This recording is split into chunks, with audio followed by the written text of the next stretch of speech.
Give back the phone! Give back the phone! He stole my phone. লন্ডনের আন্ডারগ্রাউন্ডে খোয়ালেন মুঠোফোন, পরে জানলেন অ্যাকাউন্ট থেকে সব অর্থ গায়েব হয়ে গেছে। শুধু তাই নয়, তার ব্যাংক থেকেও নেওয়া হয়েছে ঋণ। নিওল ম্যাকনামি থাকেন যুক্তরাজ্যের লন্ডনে। একদিন পাতার ট্রেনে ভ্রমণ করছিলেন তিনি, হাতে ছিল মুঠোফোন। এক মনে স্ক্রলিং করছিলেন। ট্রেনের দরজা বন্ধ হওয়ার ঠিক আগ মুহূর্তে বাধে বিপত্তি। হঠাৎ ছো মেরে তার হাত থেকে মুঠোফোনটি কেড়ে নিয়ে চম্পট দেয় ছিনতাইকারী। মুঠোফোন খুঁয়ে পুলিশে অভিযোগ জানিয়েছিলেন নিওল, কিন্তু ফেরত পাননি। তবে বিপত্তির শেষ কিন্তু এখানেই নয়। 2 দিন পর নিওল জানতে পারেন ছিনতাইকারী তার ব্যাংক অ্যাকাউন্ট থেকে সব অর্থ তুলে নিয়েছে। শুধু কি তাই, নিওলের নামে ব্যাংক থেকে ঋণও নিয়েছে ছিনতাইকারী। আর এসব ঘটনা হয়েছে অনলাইন ব্যাংকিংয়ে নিওলের ছিনতাই হওয়া মুঠোফোন ব্যবহার করে। ছিনতাইকারী এই মুঠোফোন ব্যবহার করে নিওলের অ্যাকাউন্ট থেকে পাক্কা 21,000 পাউন্ড তুলে নিয়েছে। সেই সঙ্গে নিওলের নামে নিয়েছে 7,000 পাউন্ডের ঋণ। ব্যাংক থেকে লেনদেন সংক্রান্ত এসব বার্তা পাওয়ার পর চোখ কপালে ওঠে 30 বছর বয়সী নিওলের। নিওল বিবিসিকে জানান, আগে মানুষ মুঠোফোন চুরি বা ছিনতাই করত তা বিক্রি করে দেওয়ার জন্য, আর এখন সম্ভবত সেটা করা হচ্ছে আপনার যাবতীয় ব্যক্তিগত তথ্য হাতিয়ে নিয়ে অর্থ নেওয়ার জন্য। যুক্তরাজ্যের পরিবহন পুলিশের বিটিপি এর তথ্য বলছে 2018 থেকে 2023 সালের মধ্যে যুক্তরাজ্য জুড়ে ট্রেন এবং স্টেশনে চুরি ডাকাতির সংখ্যা 58% বেড়েছে। ইংল্যান্ড, ওয়েলস এবং স্কটল্যান্ডে ট্রেন এবং ভূগর্ভস্থ পরিবহন নেটওয়ার্কের নিরাপত্তার দায়িত্বে রয়েছে বিটিপি।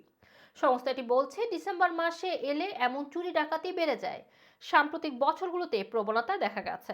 গত বছরে লন্ডনে এসব অপরাধমূলক ঘটনা বেশি ঘটতে দেখা গেছে।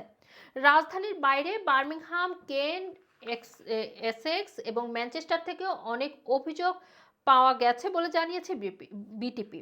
অসংখ্য অভিযোগ এলেও ভুক্তভোগীরা সমাধান পেয়েছেন এমন ঘটনা খুবই কম। 2023 সালে এমন চুরি ডাকাতি 23,638টি অভিযোগ জমা পড়েছে পুলিশের কাছে।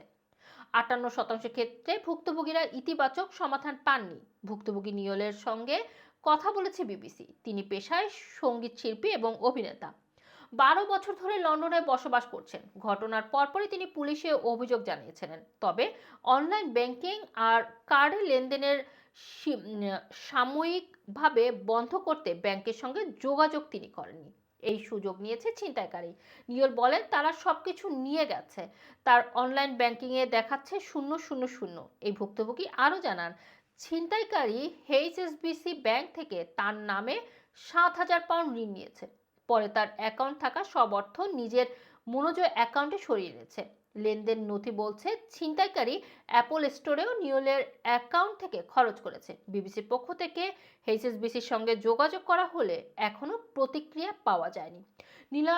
নিওলের দাবি, তার অ্যাকাউন্টগুলোর মুখমণ্ডল শনাক্তকরণ বা ফেস আইডি এবং পাসওয়ার্ড দিয়ে সুরক্ষিত ছিল। এরপরও ছিনতাইকারী কিভাবে সেগুলো ব্যবহার করতে পারলো সেটি তিনি এখনো বুঝতে পারেননি। তিনি বলেন, কয়েক বছর ধরে তিনি ব্যাংক থেকে ঋণ নেওয়ার চেষ্টা করছিলেন, কিন্তু তারা বা ব্যাংক কর্তৃপক্ষ বারবার বলছে তিনি ঋণ নেওয়ার যোগ্য নয়। অথচ ছিনতাইকারী ঠিকই এত অল্প সময়ের মধ্যে ঋণ নিতে পেরেছে। ঘটনা ঘটার মাসখানেক পর ব্রিটিশ পুলিশ জানায়, নিওলের মুঠোফোন খোয়া যাওয়ার বিষয়ে তদন্ত শুরু হয়েছে। ওই দিনের সিসিটিভি ফুটেজ প্রমাণিত না থাকায় তদন্ত শেষ করতে সময় লাগছে। রুমানা রাখি, রানা টিভি, লন্ডন।